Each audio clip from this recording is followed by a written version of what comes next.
Good evening. I'm Melissa Murray. I am the Frederick I. and Grace Stokes Professor of Law at New York University School of Law, where I'm also the faculty director of the Birnbaum Women's Leadership Center. I'm so delighted to introduce today's discussion on fighting back against harm, which is part of a three-part series on democracy and reproductive rights and justice organized by NYU Law's Birnbaum Women's Leadership Center and the Yale Law School's Program for the Study of Reproductive Justice. And of course, all of this is coordinated by the great folks at the 92nd Street Y.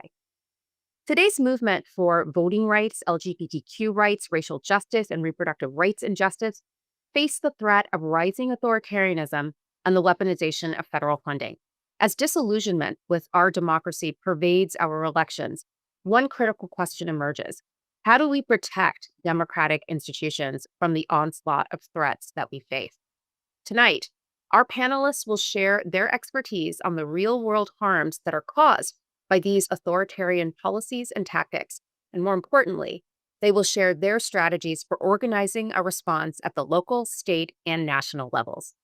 So how does California face down unprecedented threats, not only to its federal funding, but to the very liberty of those protesting in its streets? How do we stay true to protecting the most vulnerable among us when the needle seems to have shifted so far and so quickly? Tonight, we'll hear stories from our panelists about harnessing power to fight back and maintain hope. Recent elections have forced us to confront the relationship between women, misogyny, and patriarchy, as well as the relationship between all of our different movements and the struggle toward greater reproductive freedom. Tonight's panelists all bring important answers to the table, and I love that you're getting to hear from an array of voices. Yes, we have some lawyers, but we also have community organizers, abortion providers, government employees, all of whom are going to translate the real impact of these harms when democracy is degraded and bodily autonomy is disregarded. What I hope you'll take away from tonight's discussion is how we can all work together to flex our power and to see what it looks like when we join across movements, across states, across ideologies and differences to plan for an even better democracy. Thank you so much for showing up tonight. Let's get started. Good evening, everyone, and welcome to this session on fighting back against harm.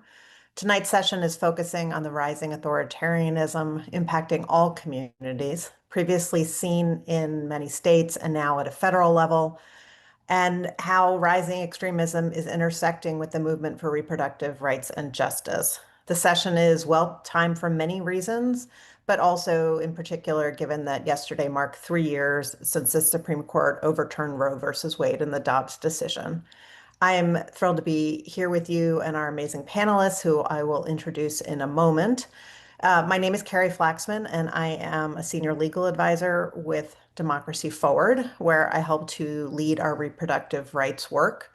Since the inauguration about 150 days ago, Democracy Forward has been a critical bulwark against the unlawful actions that are being taken by the Trump administration. We have filed more than 70 legal actions and commenced 90 investigations, securing multiple victories that have directly protected Americans from harmful policies. This includes stopping the federal funding freeze, working to preserve access to reproductive health, protecting religious liberty, safeguarding due process, working to stop DOJ and Elon Musk from taking Americans' sensitive and personal data, and more. We've been working with partners, including some of those who are on today's call, and ensuring that the courts remain a critical check on executive power and protecting Americans' democracy. So turning to welcoming our panelists for today, I'm thrilled to be joined here by Senator Ramesh Akbari. She is the Tennessee State Senate Minority Leader representing District 29, which includes downtown Memphis and parts of Shelby County. She was elected to the state Senate in 2018 after serving 3 terms in the Tennessee State House of Representatives. Senator Akbari serves as the second vice chairwoman of the Senate Education Committee and a member of the Commerce and Labor Committee and the Ethics Committee. She's currently the chairwoman of the Senate Democratic Caucus, and her policy focus aims to improve student outcomes, reform outdated criminal justice rules, and to expand middle class security and opportunities to more Tennessee families. Next, we're going to have Pamela Merritt. Pamela is a longtime reproductive justice organizer, and she is currently the executive director of Medical Students for Choice. Medical Students for Choice is a global nonprofit working in over 34 countries to support future abortion care providers and advocate for reproductive justice. Next is Carly Eisenberg. Carly has been an attorney in the California Attorney General's office since 2013, and she's currently the supervising deputy attorney general in the Reproductive Justice Unit, Healthcare Rights and Access section. And finally, we have Emily Nestler, who is currently managing senior counsel for public policy litigation and law at Planned Parenthood Federation of America, where I worked for many years before Democracy Forward. She comes to Planned Parenthood for many years as an attorney in the Federal Department of Justice. Before that, she was at the Center for Reproductive Rights, and she brings a unique perspective on today's unprecedented challenges as a former federal government lawyer. So, getting into it now, I'd like to start the questions with Senator Ackberry about leveraging power in red states. I know that you have had vast experience navigating the challenges of the Tennessee legislature and some amazing success stories. As leader of the minority in the Tennessee Senate, you have managed to harness power while serving in a legislature where we see anti-democratic ploys leveraged against you and your constituents, and the impacts of gerrymandering.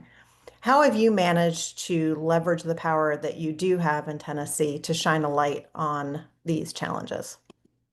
Well, I'll tell you, first of all, it is an absolute honor and pleasure to be on this panel with you all today. I have been in the Tennessee General Assembly. I just completed my 13th session. And I always tell folks, before I got to the General Assembly, I was a minority. Now I'm a super minority. So I really need to get a cape that says that I am one of 6 Democrats in the Tennessee State Senate out of 33. There are only 25 Democrats out of 99 in the House. So obviously we have to get creative. We have to keep fighting, and we certainly can never lose hope. And I find now it's even harder, right? When I started out, we were in the kind of the shadows of, President Obama, the backlash to his election. Republicans had just gotten the supermajority, and now they've had it for, over a decade. They've gotten really comfortable with it. Still haven't figured out how to govern, but they've gotten very comfortable with it. So in my case, we were one of the unfortunate states that passed a constitutional amendment, probably my first year in the legislature, that enshrined in our Constitution that a woman does not have a right to abortion. That was something that Republicans had been working on, and they were finally able to pass it. But I will say it passed statewide by a very narrow margin. It was like 1 or 2 percentage points. Polling from Vanderbilt and from across the state has shown that women and families in this state believe that they should have a choice when it comes to their reproductive care. And we see a lot of folks leaving our state because of that. But being in the super minority, we kind of, we get the wins that we get. We are very strategic about the remarks that we put on the record because we know that Planned Parenthood or the ACLU or some other organization will come forward with a lawsuit. So sometimes when the legislative branch and the executive branch fail, the judicial branch can help save the day. But Tennessee was one of those states where we passed a trigger bill. So if Roe v. Wade was ever eradicated, and that was what happened with the Dobbs decision, within 30 days, Tennessee would have a substantial, almost total ban on abortions. Since that happened, we have come back and made some clarifications to the law. My colleagues across the aisle will say, well, it was a win to try and protect the health of women, but it still is not taking the advice of doctors and the best practices that they see as important in order for women to be able to have, be safe and be able to maintain their life. Something that we keep pushing them on, though, and fortunately, there's a bipartisan coalition of people across the state that come to the Capitol and help advocate. And so I always look at it as, step by step, you kind of have to take small victories because eventually they will add up. So just this past year, I introduced this legislation in 2023. I told my colleagues when I introduced it, this is not a Republican or Democrat bill. It's not a black or white. This is a across the state bill. It's to clarify that our abortion law does not prohibit IVF or birth control. And there was because it was a real fear from families that that might be something that was lurking in the background of the legislation. Tried to pass it. They said, this is not a problem, but we will let you pass a resolution saying that. We just won't let you enshrine it in the code. Okay, so baby step, pass it. I carried the legislation the next year. Alabama comes out with this ruling that says that IVF, they've basically banned IVF and people start panicking everywhere. So we happen to have the bill, myself and Representative Harold Love.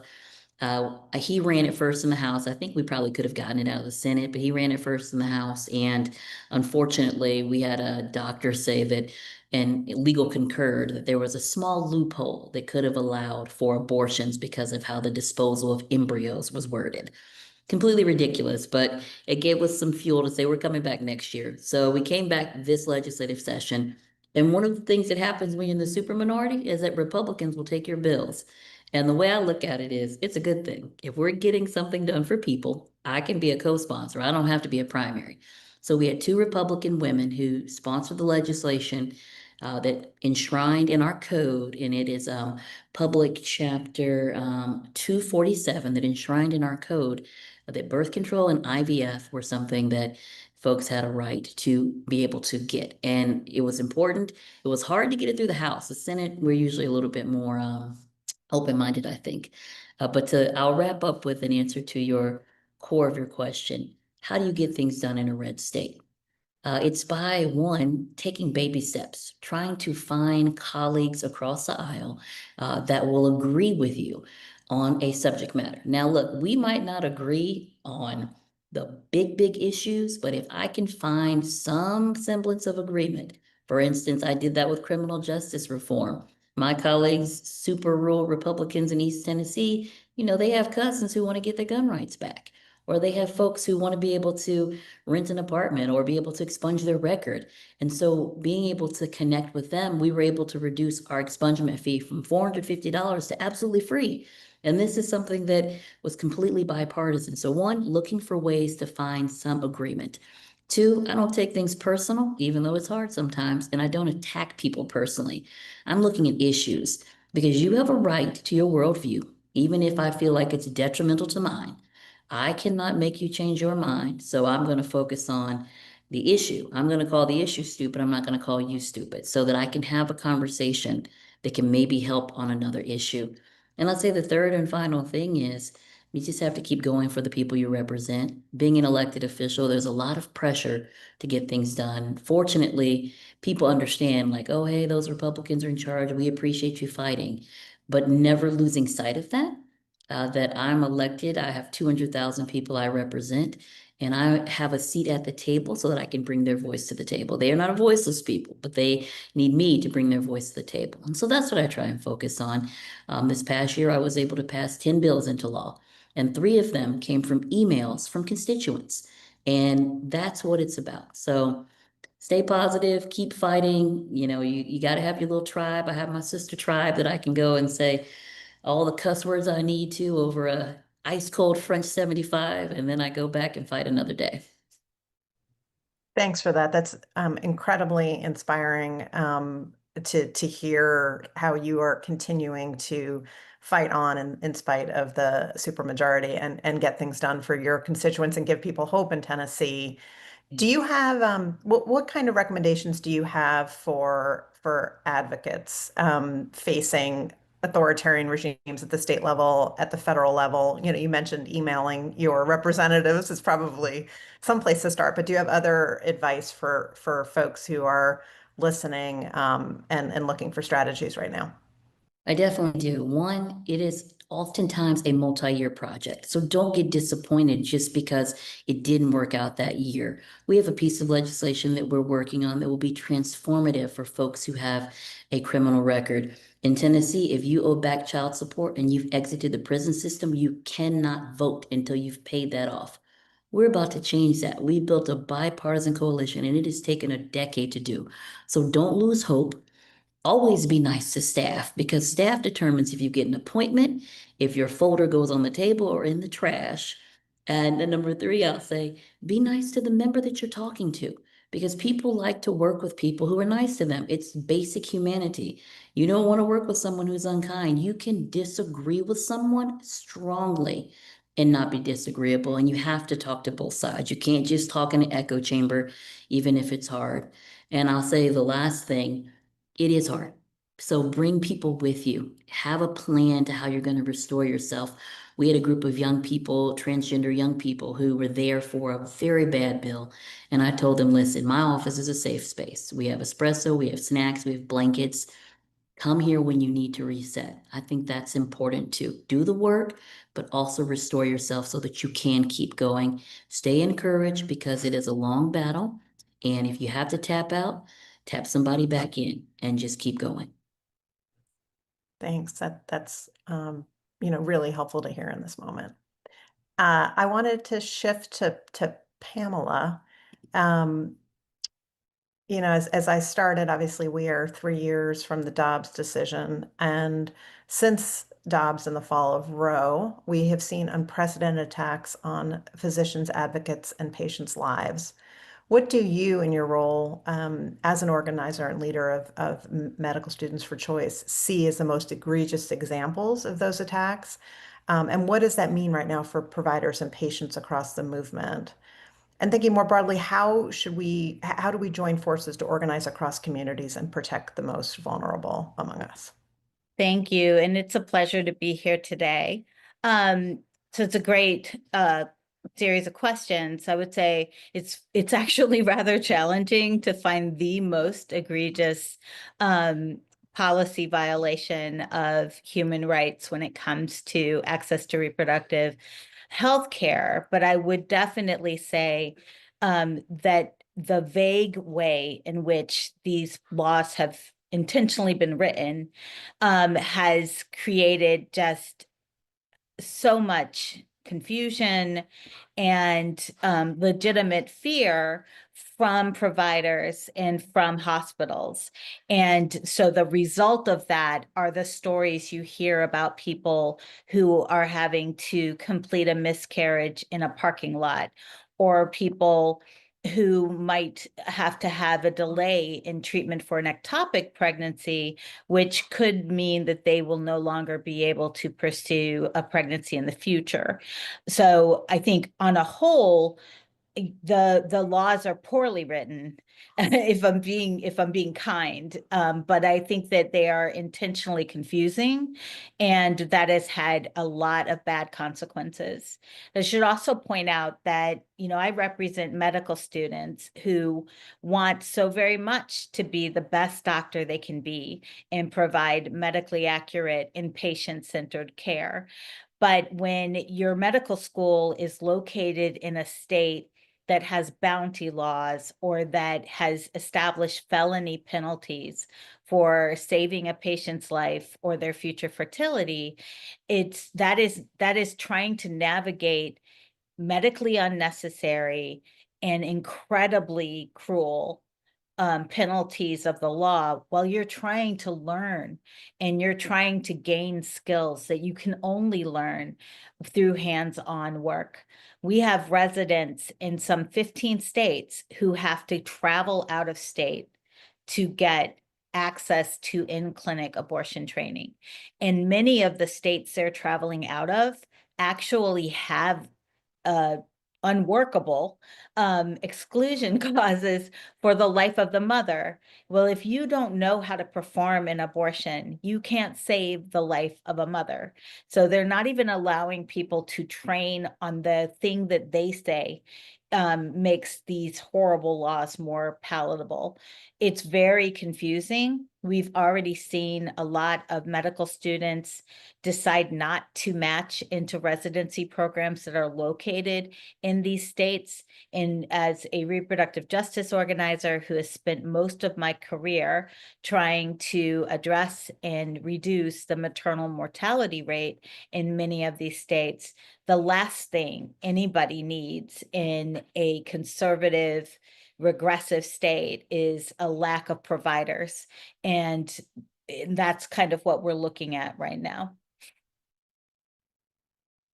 What's that is, it was a difficult question to answer given that so much harm is occurring and it is so egregious. And this predated even the fall of Roe, many of the things, all of the things that you have been describing, but it's obviously gotten worse. What strategies do you think are most important to pursue right now for pushing back against these harms? Great question. So, full disclosure, I'm an organizer. I am not an elected official or a politician. So, we are the squeaky wheel, and we need to be incredibly loud and annoying in order for people to remember that without educated providers, there is no abortion access. And we are the only organization at Medical Students for Choice that our sole purpose is to connect medical students with training. So the strongest thing that we do is amplify the voices of medical students and alumni so that even advocates within the movement are made aware that medical training is not happening the way it needs to happen. There are campuses in whole states where the word abortion is no longer allowed to be said, where family planning education is no longer accessible, where Medical Students for Choice has been banned from the campus while Medical Students for Life is allowed to spew misinformation and lies. People need to understand what we're up against, and they need to understand that this is now a public health crisis. And elected officials need to know that as well, that we are not at a point where we can afford to make compromises when it comes to what is medically necessary. We need to figure out, as the senator said, a way to get it done because it is now already a public health crisis. I want to be absolutely clear that the United States has the worst maternal outcomes, worst pregnancy outcomes in the developed world. We were already in bad shape and it has gotten worse. So as in the interest of public health, we need to be aggressive about pointing out just how bad things are, even as we message to people who need to seek care, that we will find a way to connect patients with care, just like Medical Students for Choice will find a way, even if I have to fly them out of the country, to connect medical students with training.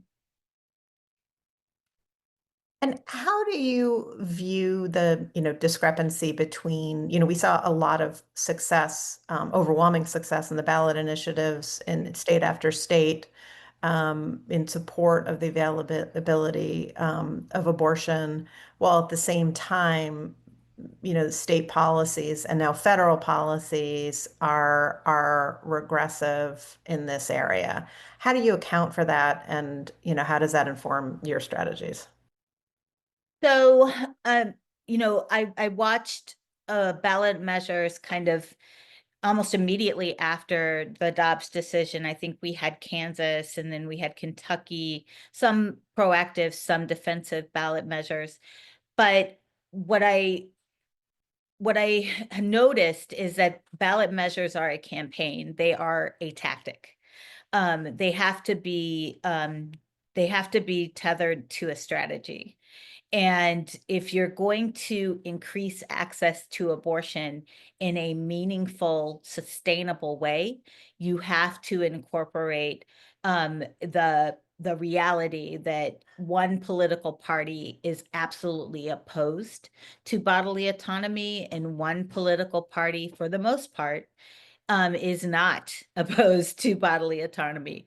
I think it's a disservice, and it was just a missed opportunity that we're going to be paying for the next 15 to 20 years to not explain to voters and respect their intelligence. They're not as lost as we think they are, that you can't continue to vote for people who want to take your rights away, that putting it in the Constitution is not as permanent as we would like it to be.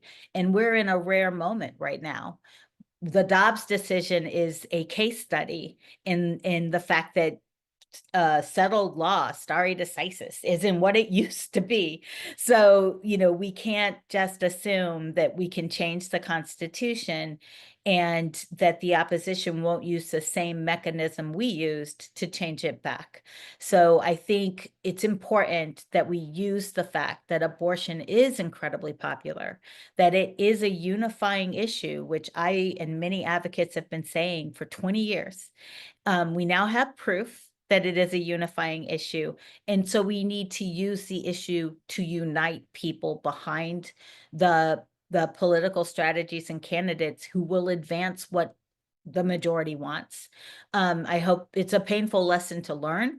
It's an expensive lesson to learn, but I hope that advocates take away from that, that we cannot continue to jump from tactic to tactic, that we need to have a strategy that includes the fact that, these folks are absolutely committed and are not going to be shied away from denying people bodily autonomy. Thanks for that. And I do think, it is so important for folks to recognize how broadly impactful are these attacks on bodily autonomy. The statistic that you cited about maternal mortality and being in a public health crisis is not just about abortion or access to any one service. It is, in general, access to care for people. I wanted to shift now to Carly to talk specifically about the attacks that we're seeing on the federal level. I know you have spent many years working in the California Attorney General's office, working to defend reproductive rights and justice.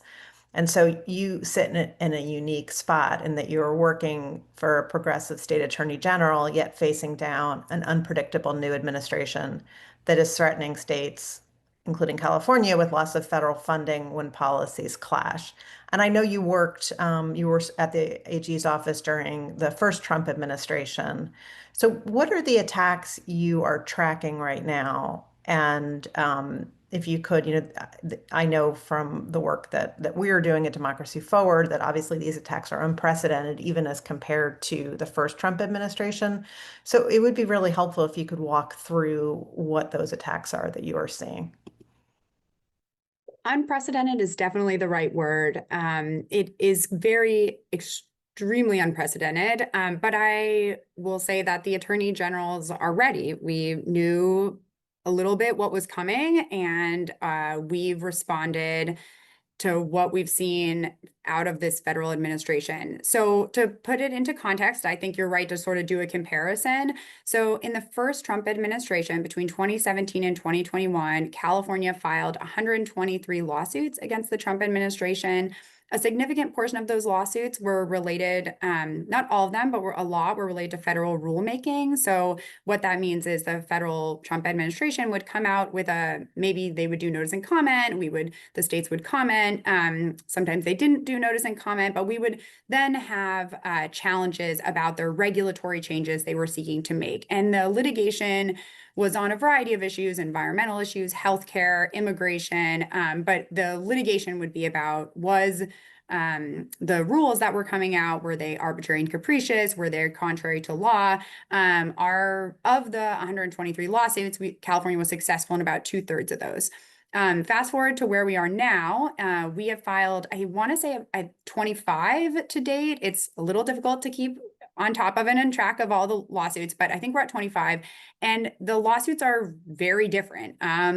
We have a birthright citizen lawsuit, one related to so-called DOJ, unlawful tariffs, federalization of the California National Guard, funding freezes for federal grants, cuts to teacher grant program. I mean, the list of programs that we're talking about, the billions of dollars at stake, and what the administration is doing is just completely different than what we saw the first time around. But we've responded. The AGs have responded. We've gone to the courts immediately, and have so far been fairly successful. The one I thought I would highlight to give people sort of a flavor of what this litigation looks like. I'm a healthcare litigator. So for me, I was paying close attention to the National Institutes of Health litigation. And I think that it can get lost in the media about what these NIH grants do. So I'm just going to give some numbers here. So in California, the NIH creates funding for over 50,000 jobs and billions of dollars in economic activity. In 2024, NIH awarded $5.15 billion to California, and that supported 55,324 jobs and resulted in $13.81 billion in economic activity. So we're talking about a lot of money, not only at issue, but what the result of that was, what that meant in terms of jobs and productivity. This research that we're also talking about, these NIH grants, they save lives. The research improves public well-being. It creates new economic opportunities. To give a specific examples, the NIH grant funding that has been done in California has led to first radiation treatment for cancer, research contributing to the first flu vaccine, and the invention of modern gene editing, just to name a few. So what we're seeing from the administration is they're cutting off this funding that is not only crucial to California, but is crucial for science and the development of healthcare nationwide. But like I said, these AGs stand ready. As my AG, Attorney General Rob Bonta, says, if the president breaks the law, we will be in court to sue him, full stop, period. So I think that there's some hope, but it is happening very rapidly. Thanks for that. I think the devastating harm that is going to ensue, some of the harms are evident now, and many of them are only going to become evident over the years to come.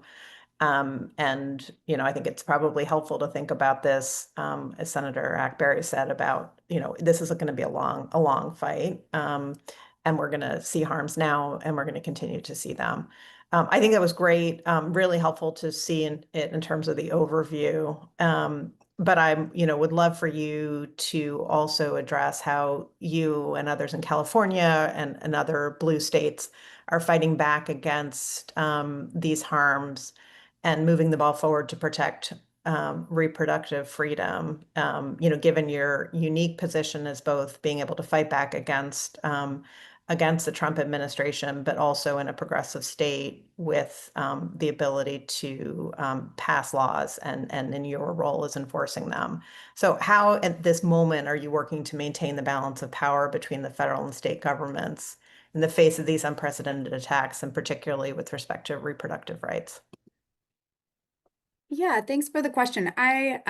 Here's maybe where some hope comes in is Attorney General Bonta created our unit, the Reproductive Justice Unit, before the Dobbs decision, sort of seeing what was on the horizon. And as you mentioned, as supervising that unit, my goal is not only to hold the line and to ensure that access, to live up to the reproductive freedom state that we call ourselves, but also to expand access. And I like to think we've actually been able to do that. We are obviously keeping a close eye on what's happening with the federal government and threats that could come from that direction.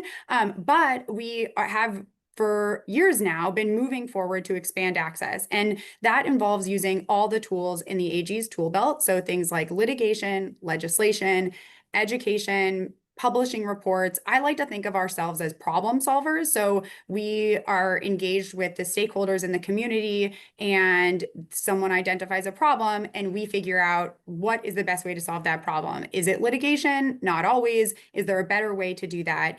And so that's precisely what we've been doing. So I would help to give some concrete examples. So I'm going to just give you a few. And I think it's helpful to also think about that these actions are taking place not only in California, but I know I have counterparts in Massachusetts and New York that have also started reproductive justice units, and they too are passing similar types of legislation and taking similar actions. So it is possible to continue to move forward in this moment.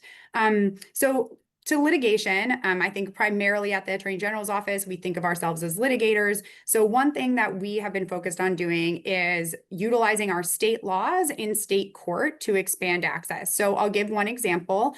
We have a lawsuit right now.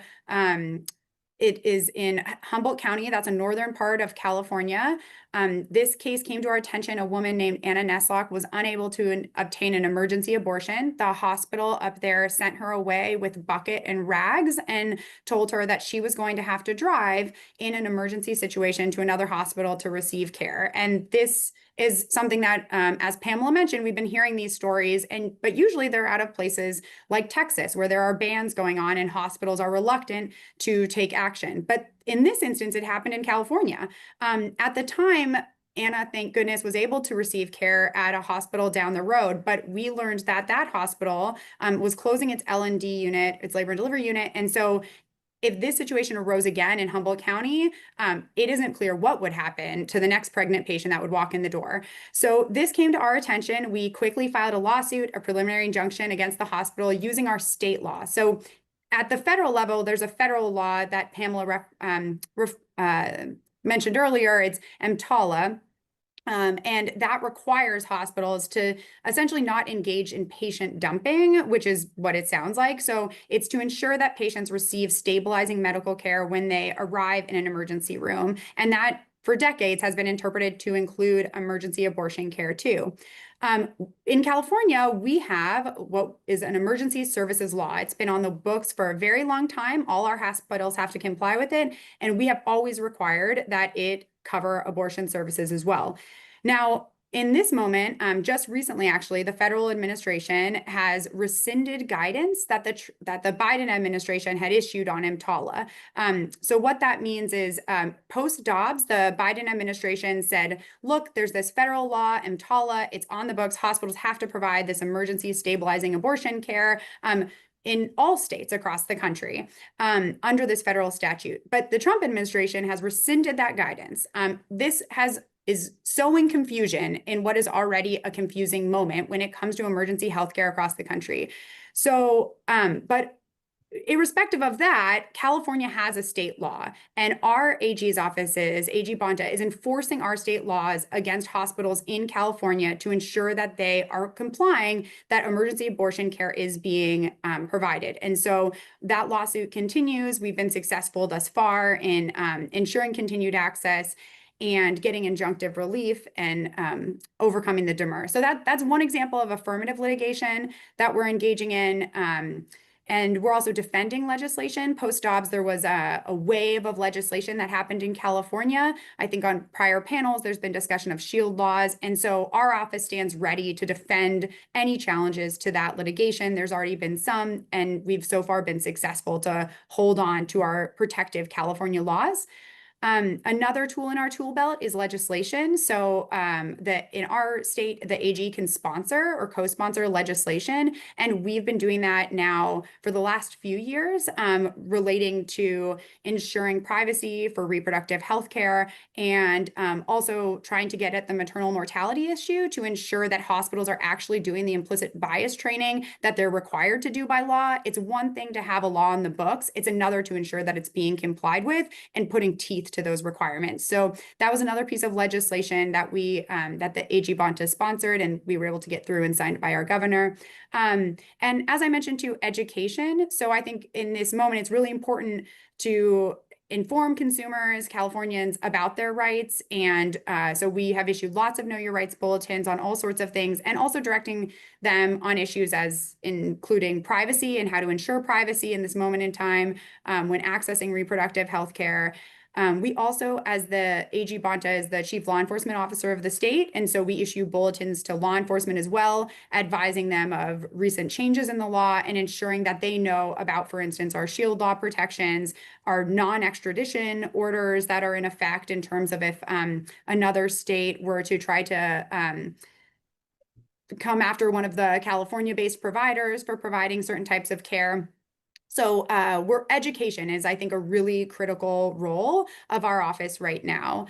And yeah, I think I'm happy to go into more, but that really, to answer your question, I think the state AGs play this role where you can, despite what's happening at the federal level, you can try to move things forward. And while we're not naive there are certainly things that we're watching. We're watching mifepristone to see if there's any action by the FDA. We're, as I mentioned, watching to see what the federal government does with EMTALA.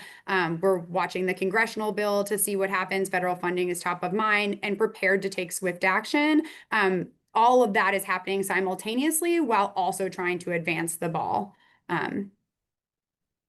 Thanks, Carly, for all of your work and AG Banta's leadership and for your colleagues. And I think the importance of education has really been highlighted across all of the remarks today.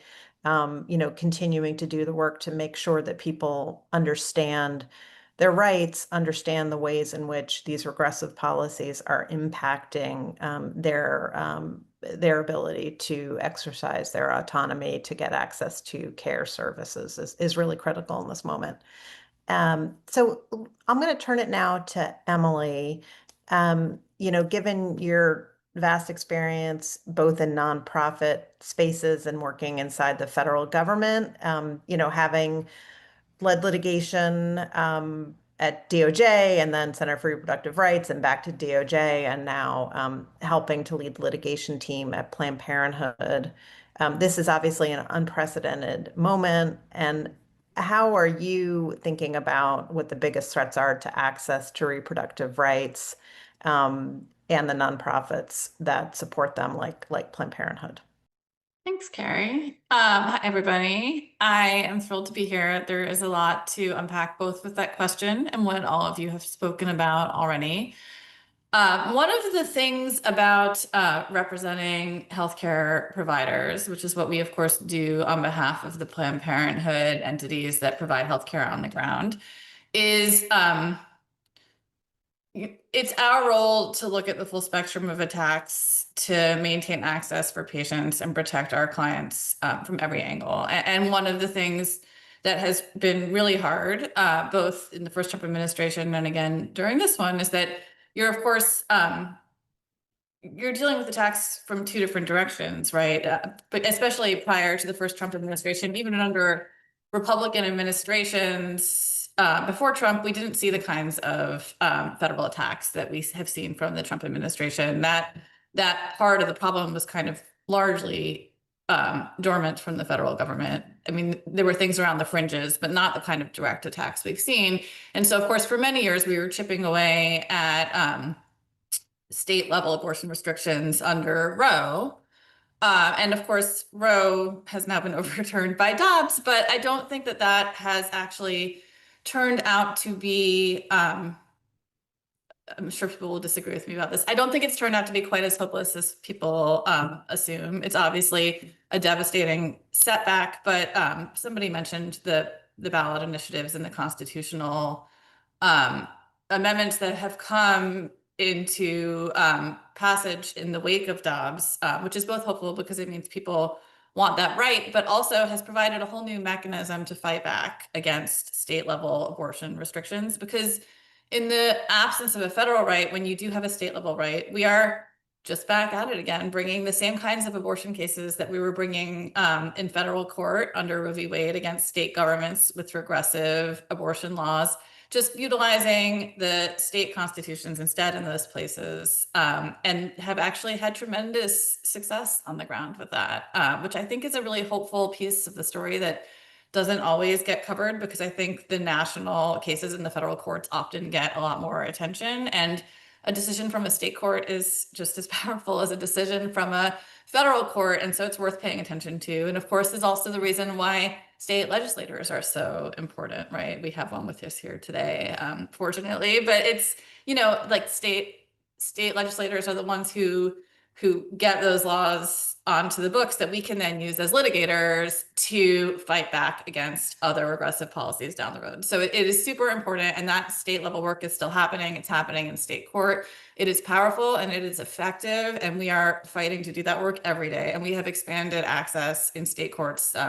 Both my colleagues at Planned Parenthood, the people at other reproductive rights litigating groups who do that work for other providers. It's super important work. And, you know, honestly, especially important because we now have places in the country that are abortion deserts where there's no access, which means, you know, expanding access into states where abortion is still legal, where they do have constitutional rights to reproductive health care is even more important because without them, there's nowhere else for people to go.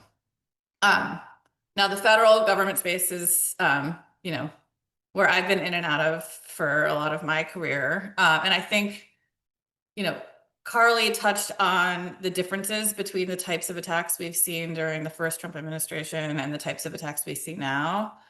There has been a real shift, and as somebody who came from the federal government space and who, for better or worse, believes in that institution, I would have told you that the kinds of attacks we see now were not possible. And so I think that has been the biggest shift, is having to adjust to actions by the federal government to chip away at reproductive health care that I think were not in the tool belt before. They are creative and they are new, and that doesn't mean that we can't fight them. We can, and we do, and we file lawsuits about it. But it has required a shift in thinking about what our role is, and honestly, like goes beyond reproductive health care, right? Because the kinds of attacks we're seeing against reproductive health care are the same kind of attacks that we're seeing for against like NIH or the existence of, you know, USAID, and you know, it largely comes up in the defunding context, right? There are certain types of funding that I think people took for granted would always be available for healthcare, and that includes reproductive healthcare providers. You know, it's been the law for a very long time that no federal money can pay for abortion except in a very narrow set of circumstances. I don't agree with that, but it's been the law for a long time. So when the Trump administration, you know, defunds Planned Parenthood or takes money, you know, cuts programs that are supporting Planned Parenthood and other reproductive healthcare providers, it's important to remember that, like, they're not just taking away people's access to abortion. In fact, that money is not paying for abortion at all. They're taking away people's access to like the full spectrum of reproductive health care other than abortion, right? That's contraception, that's STI testing and treatment, that's cancer screenings, and the list goes on and on. And like, you know, they're doing it, one, because they don't value that healthcare for people, and certainly not for the people who can't afford it on their own. But they're also doing it because those providers also provide abortion separate and apart from any federal programs that they are part of. And, you know, because they want to attack abortion, they are willing to take away the money from all the other things to punish people who provide abortion. And that is, you know, a huge problem. It both threatens people's reproductive health care, and then it also ultimately threatens people's abortion access, right? Because if the clinics who are providing reproductive health care can no longer exist to do that, then they're not separately providing abortion either. And so I don't know if that actually answers your question, which I confess I have lost track of, but it, you know, when you think about it that way, it really highlights the perverseness of the situation and what the administration is doing, and the harm that they are willing to cause because of this longstanding desire to stamp out abortion, which we know doesn't work, people don't want, and that people like me and everybody on this panel are continuing to fight against. We are fighting against it successfully. We are definitely not going to stop doing that, and we are ready to keep going. So I think, you know, they can continue to come up with creative new ways to strip away funds, make it harder for people to get the care that they want. But, you know, there is fortunately a huge network of people ranging from state legislators to state AG's offices to organizers on the ground lawyers, healthcare providers who are committed to providing this care, who always have been and always will be. And that is frankly not going to stop. That entire collection of tools in the tool belt continues to work. And I hopefully believe it will continue to work no matter what they throw at us. Thanks, Emily. I was planning to end this panel on what gives you hope in this moment, and I am going to end it on that. But I also am very grateful for you ending just now on a hopeful note. We are. I'll just answer the question first about what gives me hope in this moment is the work that we're all doing collectively to continue to do the work, even in the face of unprecedented attacks at the federal level. They're not unprecedented when you are in the position of, Senator Ackberry and other folks who are in the reddest of red states. But that is what gives me hope. Actually, why don't I start with Emily and go in reverse order of how I ask the questions? What else is, giving you hope in this moment? I think honestly, as somebody who has been, can I have two things? Two things are one, all of my former colleagues from DOJ have, who have left to go on to do other things, have joined versions of this fight with me one way or another. And they are such a talented, extraordinary group of people. And they are at places like, Democracy Forward, at all the state AG's offices, all over the place, really, and some at law firms doing pro bono work for all of us. And that network of people who really understand the federal government has now been activated and spread across the country suing the federal government, and they really know what they're doing. So I get a lot of hope from that because there's something to me about like the people who were the insiders now being on the other side and fighting that really feels optimistic to me. And then I will say, I think my clients, right? The healthcare providers on the ground, it's easy to sit on these panels and talk about all of our opinions, but there are people on the ground who fight every day, who take serious risks to their safety, who work with patients who are desperate and have no other options, and they are there for them no matter how hard it is. And honestly, working with people who display that level of commitment to the cause, it's just a whole other version of commitment than being in court, for example. And I admire it so much, and so many of them have been doing it for decades, and it's been hard before. It was hard before Roe. Some of them have been doing it since long before Roe, and they're still doing it today, and they've seen every phase of this, and they just keep going. And it is so admirable and so inspiring. And that's, I think, a huge part of who I fight for, in addition to the patients. And their commitment gives me real hope. Thanks for that. Carly, how about you? How do you follow up that answer? I'm going to give a shout out for hope that others might not agree with. I think some of the district court decisions we've been seeing, some of the judges that have been really standing up in either verbally on the bench or in their decisions, saying how extraordinary, unprecedented, terrible what the administration is doing and taking swift action to try to stop it gives me some hope. I mean, as a lawyer, I feel like I have to still believe in the judiciary continuing to hold the line. And so those decisions really allow me to think that as we're preparing for the litigation that we know is coming in the reproductive rights space and the reproductive justice space, that those courts will see what we're trying to do and accomplish, and we'll know that we're on the right side of the law and we'll come to the right conclusion. Thanks. How about you, Pamela? Great question. I would say, I've learned in the 3 years since Dobbs to not necessarily focus on what could have been, but to focus on what is and what could be, what we can build.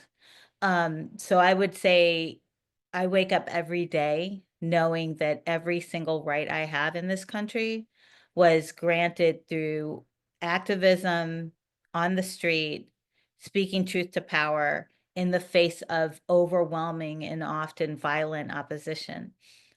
So I have hope every single day because I know that when the people gather around an issue, and are brave and courageous about it, they will succeed. And I also take comfort in the fact that we are part of a global movement, and I get, to look around the world at our chapters in countries like Uganda and in Poland or in South America, in Ireland, and just see amazing activism that is marching towards greater access to reproductive health care.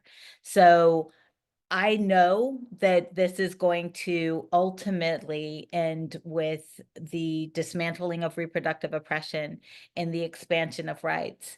How we get there and how quickly we get there is going to depend on what we do in this moment now, how courageous, bold, and audacious we are as we craft both legislative, judicial, and organizing strategies to try and not just fix what is broken, but really build up the kind of healthcare infrastructure and reality that Americans need. Thanks, Pamela. And Senator, you have the last word. All right. Well, I'll tell you, first of all, the work that the brilliant women on this call are doing certainly gives me hope. Knowing that whatever the sector is, we're all fighting for the right cause and we're persevering in spite of the circumstances that we're dealing with. The people that I represent, the people that show up at the Capitol, the everyday folks who don't necessarily know how to navigate these systems, but still through courage and faith show up. Those folks give me hope. I know that we have been in dark situations before, and the good thing is it pulls us closer together. You see people from all walks of life uniting. I see them all across Tennessee, certainly all across Memphis on street corners protesting every weekend. So the sense that we are not alone, that we will eventually prevail, that we have had oppression and we have regressed in this country many times. Every time there's progress, there's usually a regression. That we just have to keep moving forward. And if we work and we don't lose faith, I think we'll get there. And so that's what gives me hope. That's what keeps me going, because otherwise it's scary. I just want to go home and watch Star Wars. But it gives me hope, and coffee helps too. Agree, the importance of coffee and still also watching Star Wars while we're continuing to do all the work. Well, I am so grateful to our panelists for joining us, to folks who are watching this program and thinking about all the ways that we can all continue to fight back against harm. Thank you so much.